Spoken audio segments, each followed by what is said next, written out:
Yeah, thank you for joining me today. This video is part of a set of videos looking at the different tenses. Today, we are going to focus on what we call the future perfect tense. Now, to be able to make any of the perfect tenses, you need to be able to create what we call a past participle. And this is a verb form that we use within the perfect tense. If you have a regular verb, so those verbs that end in ed when you turn them into the past tense, those verbs, the past tense verb is also the past participle and it will still end in ed. However, English isn't always that simple, and there are certain verbs that are irregular and they don't follow the rules. So you will need to learn the past participles. So if you have the base verb see, the past tense verb is saw, but your past participle is seen. Let's look at the verb to take. So take is your base verb, took is your past tense verb, and taken is your past participle. Then we have other verbs that they are the same no matter whether you are using the past tense verb or the past participle. So the verb cut is your base verb, cut is also the past tense verb, and it is the past participle. So with the irregular past participles, you are going to need to learn them to be able to use this tense. Let's take a look at why we would use the future perfect tense. So there are a couple of reasons. The first reason is if you've got an action and it's going to be finished by a certain point in the future, you would use the future perfect. Or if you have an action that is going to be completed in the future before another action takes place. And like all of the different tenses, the future perfect, there is a positive way of forming the tense, a negative way of forming it, and also the question form. And we're going to have a look now at how we form those structures. So let's start off with the positive. So when we are forming the future perfect, we would use the auxiliary verbs will have.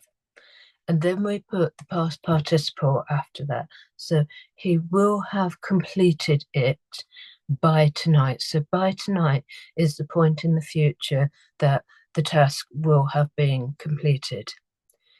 He will have had dinner before you arrive. So we're in that sentence sequencing the two future events. So dinner is going to come first, and then you are arriving after or before they've eaten the dinner. And then the final one, I will have finished my homework before dinner. So the homework's going to be completed, and then the person is going to eat the dinner. So again, it's sequencing those events in the future. So that is the positive. As with all of the negative tenses, to change the tense into the negative, we are adding the adverb not. So we will either have will not, or we can use the contraction won't. So this example, will not have, and then the past participle.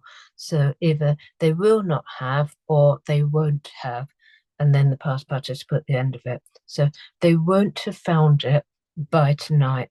So won't is the will not. So they will not have found it by tonight. And that is the point in the future that they won't have found the thing by. And then we will not have had breakfast before you arrive. So again, that's sequencing the events. And then I won't have watched the film before dinner. So the negative, it won't have been watched before the person eats. And finally, let's have a look at the question form of this tense. So when we are creating the question, we will have will first of all, then the subject, and then the have, and then the final past participle. So it's quite a long verb chain. So will they have built the new houses by next year? So the time that they will have built them by. Will the train have departed before we arrive? So it's asking a question about will the train have left before they get there? And then the next few, they have question words before the will. So what books will you have read by summer? And then this next one, by the time you're 30, will you have travelled overseas? If you wanted to with that question, you could have put, will you have travelled overseas by the time you're 30? So the by the time you're 30 is sort of the time part of that question. And then by next week, will you have finished your homework? And again, with this final one, you could say, will you have finished your homework by next week? So the by next week is the time scale that the question is about. So I hope that this short video has explained the uses and the structure of the future to perfect tense for you. Look out for other videos and I hope to see you again soon. Thank you. Bye.